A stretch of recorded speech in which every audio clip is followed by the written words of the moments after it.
Munarif dari Forum News Network. Dan saya kembali akan mengajak Anda ngobrol dengan Bung Rocky Gerung. Halo, Bung Rocky. Hersu, saya masih mengamati misteri di kilometer 50 dan banyak hal yang harus kita uraikan dari peristiwa itu dan dikaitkan dengan moral publik yang sekarang sedang memperoleh momentum untuk menghasilkan ulang Indonesia yang bermartabat. Ya, nah kalau kita lihat perkembangan di lapangan, kelihatannya Mabes Polri mengambil jalan keras ini karena Mabes Polri akhirnya lewat Kabareskrim ini langsung turun Kabareskrimnya menyatakan bahwa ada bukti bahwa Laskar FPI itu menyerang polisi. Menurutnya ada jelaga di tangannya. Yang kita tahu otopsinya dilakukan di RS Polri kan, Bung Rocky. Di satu sisi kita juga menangkap Presiden Jokowi sama sekali ketika kemarin pidato HAM tidak menyinggung soal kasus ini. Dan satu lagi yang menarik menurut saya ada anak muda namanya Irfan Ghani, dia mengumpulkan dana untuk para korban. Sampai hari ini sejak Senin kemarin sudah terkumpul 1,7 miliar. Ini luar biasa solidaritas masyarakat. Fenomena apa yang Anda tangkap dengan ini, Bung Rocky? Dua fenomena yang langsung bertabrakan secara moral. Presiden berpidato di hari kita mengenang korban-korban pelanggaran hak asasi manusia sedunia. Di Indonesia korbannya itu banyak sekali itu dalam segala macam peristiwa. Dan peristiwa terakhir ada di kilometer 50 dan Presiden tidak mengucapkan satu kalimat pun. Apa dia nggak punya TV? Apa dia nggak baca koran? Apa dia nggak punya pembisik? Apa dia nggak punya kemampuan untuk menghadapi masyarakat sipil? Karena masyarakat sipil lagi marah soal HAM. Ini namanya Presiden pengecut sebetulnya. Hanya itu kesimpulan saya. Yang kedua, ada aktivis hak asasi, humanities, yang berupaya untuk menghasilkan semacam bantuan real pada korban-korban di kilometer 50 itu. Dan berhasil mengumpulkan tadi berapa 1,7 miliar itu.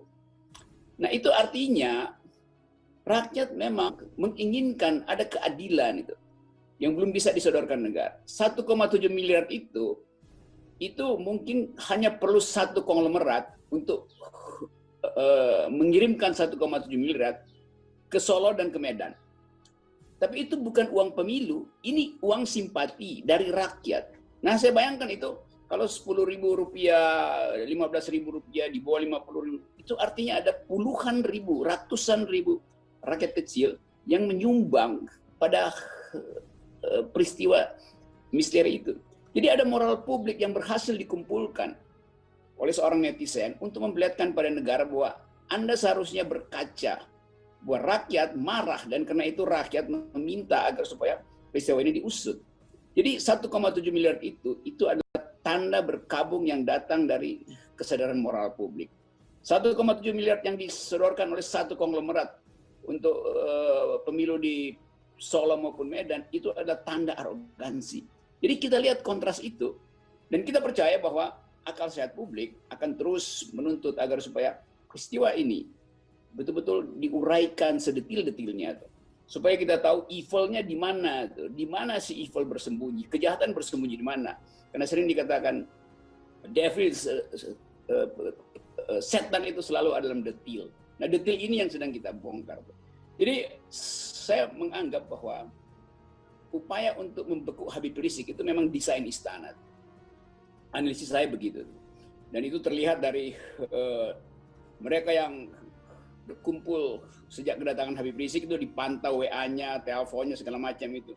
Untuk dijebakkan ke dalam skenario penangkapan Habib Rizik. Padahal Habib Rizik dari awal itu kesalahannya adalah kesalahan dalam undang-undang kesehatan. Bukan kesalahan melawan negara, bukan kesalahan melawan kemanusiaan, bukan kesalahan korupsi segala macam. Jadi dia diintai terus untuk dicelakakan. Kan itu yang terbaca di dalam keterangan pers pejabat negara. Dan publik paham itu. Mulai dari pemanggilan Anies Baswedan, itu upaya untuk menggiring opini bahwa ada satu kelompok yang terus-menerus berkumpul, entah online, entah secara fisik di Petamburan, dan Petamburan jadi semacam istana rakyat, istana alternatif. Jadi terganggu betul nih istana presiden karena ada istana rakyat baru tuh. Nah, di situ kita menghitung bagaimana kekuasaan itu ketakutan menghadapi tuntutan keadilan. Oke, mengapa begitu ditakuti Habib Rizik Syihab? Toh kalau bagaimanapun juga Jokowi lepas dari persoalan kontroversi dan berbagai persoalan-persoalan tuduhan kecurangan sudah terpilih dan duduk manis di istana negara. Artinya ada kejahatan yang sebetulnya rasa bersalah di dalam istana itu. Kalau dia nggak ada rasa bersalah, dia terima aja undangan Habib Rizik untuk berdialog. Bahkan Habib Rizik menyodorkan diri berkali-kali untuk lakukan rekonsiliasi itu. Kan itu poinnya kan. Kan tadinya bidikan itu diarahkan pada Gatot Nurmantio dengan kami yang tiap hari lakukan deklarasi dan publik menyambut itu sebagai upaya baru untuk menghasilkan perubahan. Lalu pindah ke Habib Rizik. Karena Habib Rizik lebih konkret memang, ada massa besar di belakangnya, ada kekuatan politik besar. Nah, ini sebetulnya menunjukkan bahwa mereka yang ada di istana selalu terganggu kalau ada kumpulan orang yang mulai menuntut keadilan. Dari KAMI sampai FPI, LSM yang kritis, LBH kembali menunjukkan kemampuan dia untuk melihat problem ini sebagai problem pendangkalan hak asasi manusia. Jadi berbagai macam sektor di masyarakat sipil memang menghendaki agar supaya kekuasaan ini diadili secara etis. Karena berbagai macam pelanggaran dan inkonsistensi, kita nggak usah sebut lagi kegagalan pembangunan lah. Karena dari awal kita udah tahu bahwa cara pemerintah merayakan arogansinya dan dengan memamerkan infrastruktur dan sekarang mangkrak semua tuh. Sekarang kita balik pada inti dari demokrasi, inti dari Pancasila, yaitu merawat kemanusiaan yang adil dan beradab. Dan Presiden gagu dan gagap untuk mengucapkan bahkan satu kalimat yang bermutu, yang menandakan bahwa dia paham Pancasila. Ini nggak ada, tidak terlihat, bahasa tubuhnya tidak terlihat paham tentang keadaan, namanya dangkal dan tidak ingin menunjukkan semacam intensi untuk perdamaian tuh.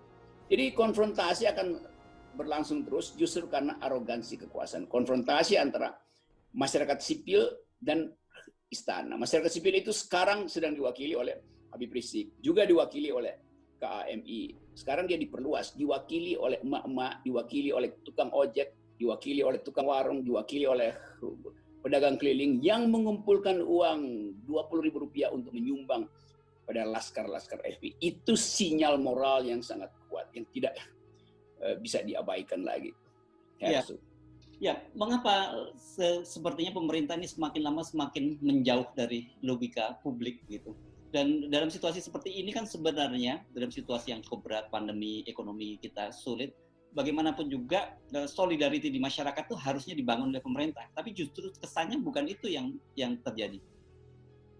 Karena pemerintah nggak punya visi, dia nggak bisa lihat bahwa tugas dia sebagai kepala negara adalah mengutuhkan bangsa ini untuk menyeberang melampaui risiko COVID, risiko gagal ekonomi, risiko gagal di Papua, risiko gagal di Cina Selatan. Visi itu yang nggak ada, karena itu dia takut sendiri. Itu sebetulnya perspektifnya, dia tidak punya visi. Yang kedua, dia memang tidak punya kemampuan untuk menghasilkan kebijakan publik, karena dia dari awal dikendalikan oleh yang biasa disebut sebagai oligarki. Jadi ini kepala negara yang tidak punya visi dan presiden yang tidak mampu untuk memutuskan public policy. Nah, dalam keadaan itu, dia merasa dia diganggu oleh masyarakat sipil, diganggu oleh aktivis, diganggu oleh Muslim politics, diganggu oleh purnawirawan di bawah kesannya dikesankan dipimpin oleh Gatot Nurmantio. Jadi orang yang otaknya terbatas dan mentalnya rapuh itu selalu siap siaga untuk menggunakan kekerasan. Itu yang saya anggap sedang berlangsung hari ini, yang belum pernah ada dalam sejarah politik Indonesia, di mana kemampuan intelijen itu dibatalkan oleh arogansi istana. Jadi berbagai macam elemen akhirnya masuk di dalam proyek-proyek kekerasan dan nggak ada koordinasi sehingga menimbulkan berbagai macam ekses. Dan presiden nggak paham bahwa itu sedang terjadi itu. Orde Baru itu otoriter, tetapi ada sistem yang bisa kita pahami itu, sehingga kita tahu bahwa kalau si ini mengucapkan kalimat A, maka itu pasti si B akan lakukan kalimat C. Di kita ini nggak ada sistem itu. Jadi seluruh aparat kekerasan itu beroperasi atas maunya sendiri itu. Karena apa? Karena menganggap presiden itu tidak mampu untuk mengkoordinir keadaan keamanan nasional. Ya. Kenapa begitu? Karena presiden sibuk mengkoordinir keluarganya dalam urusan politik. Dan itu yang ditulis oleh publik internasional, bukan sekedar kemarahan pengamat Indonesia, tapi bahkan terbaca di politik internasional bahwa presiden hanya mau sibuk mengurus kepentingan politik keluarganya. Ya, Bung Rocky, kalau kita baca dan tonton statement dari Kapolda itu jelas, dia akan tangkap Habib Rizik dan para pengikutnya yang sudah ditetapkan sebagai tersangka. Apakah ini mereka tidak melakukan kalkulasi? Dan kalau kita melihat ketika Habib Rizik tiba ke Indonesia saja, itu orang beruyun-uyun. Kalau kemudian dengan situasi semacam ini kan akan menimbulkan instabilitas dari sisi keamanan.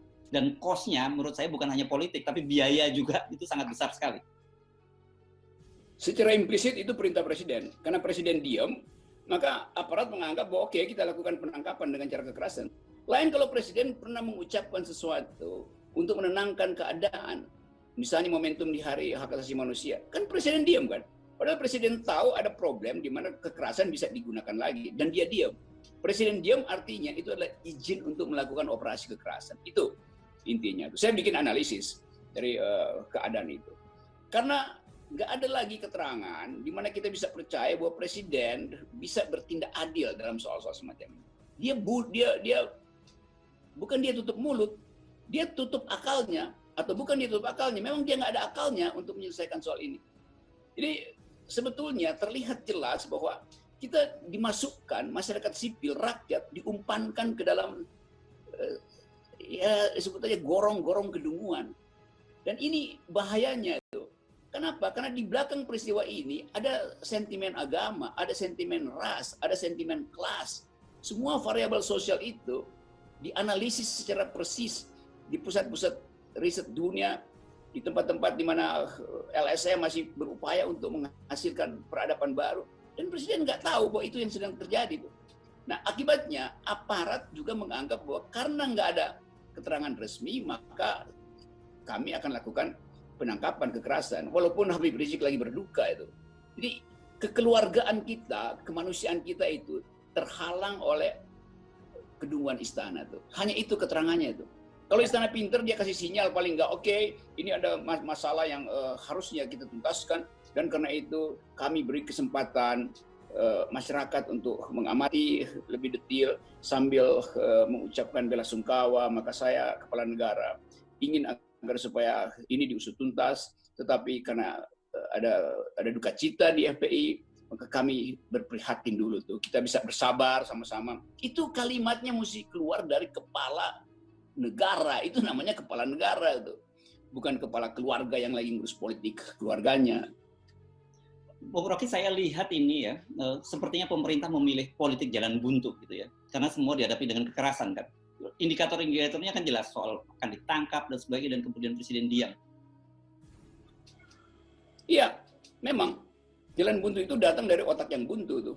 Karena nggak punya kemampuan intelektual untuk memetakan persoalan ini. Jadi presiden tidak mampu melihat bahwa peristiwa ini itu bisa berlanjut di 2024. Peristiwa ini bisa menghentikan elektoral politik sebelum 2024. Peristiwa ini bisa membakar lagi relasi-relasi buruk secara sosial, secara religius, secara kultural. Nah ini yang nggak mampu dilihat secara komprehensif oleh kekuasaan oleh presiden. Tentu para mereka yang ada di istana juga nggak tahu mau ngapain. Padahal mereka mampu melakukan analisis kecil, disodorkan dalam bentuk satu halaman pada presiden. 5 orang sodorkan itu pada presiden, lalu diskusi sama-sama. Tapi ini jadi dungu juga kan, analisa-analisa di istana, masyarakat sipil yang datang dari tradisi hak asasi manusia yang berkumpul di KSP, berkumpul di sana. Itu semua seperti disihir untuk tunduk pada semacam ketidaktahuan tuh. Tunduk pada ketidaktahuan. Kan ini memalukan betul kan. Orang tunduk pada ketidaktahuan itu namanya separuh orang itu. Iya. Nah, tetapi kan dalam situasi begini ini kita tentu membutuhkan ada satu figur yang kuat, yang wise gitu, yang bijak melihat situasi. Bagaimanapun akan merugikan semua kalangan kalau kemudian kekerasan dihadapi dengan kekerasan. maksud saya bukan keras dihadapi kekerasan, civil society dihadapi dengan jalan keras gitu.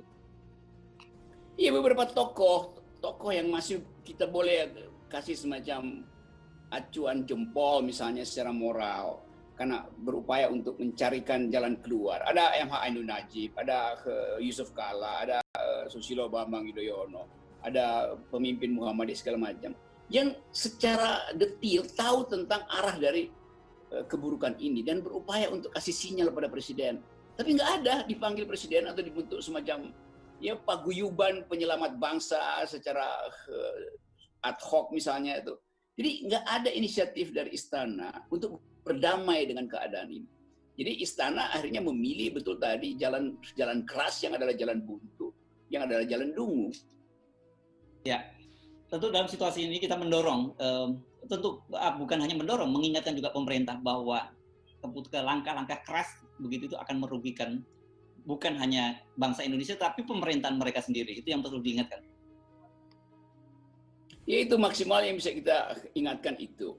Juga kita ingatkan pada kepolisian, pada aparat negara pengatur keamanan, supaya hati-hati terus karena bangsa ini ada dalam kerentanan luar biasa. Kita ingin agar supaya bangsa ini ya berlanjut sebetulnya. Kalau pemerintah nggak berlanjut itu biasa aja tuh, tapi bangsa harus berlanjut.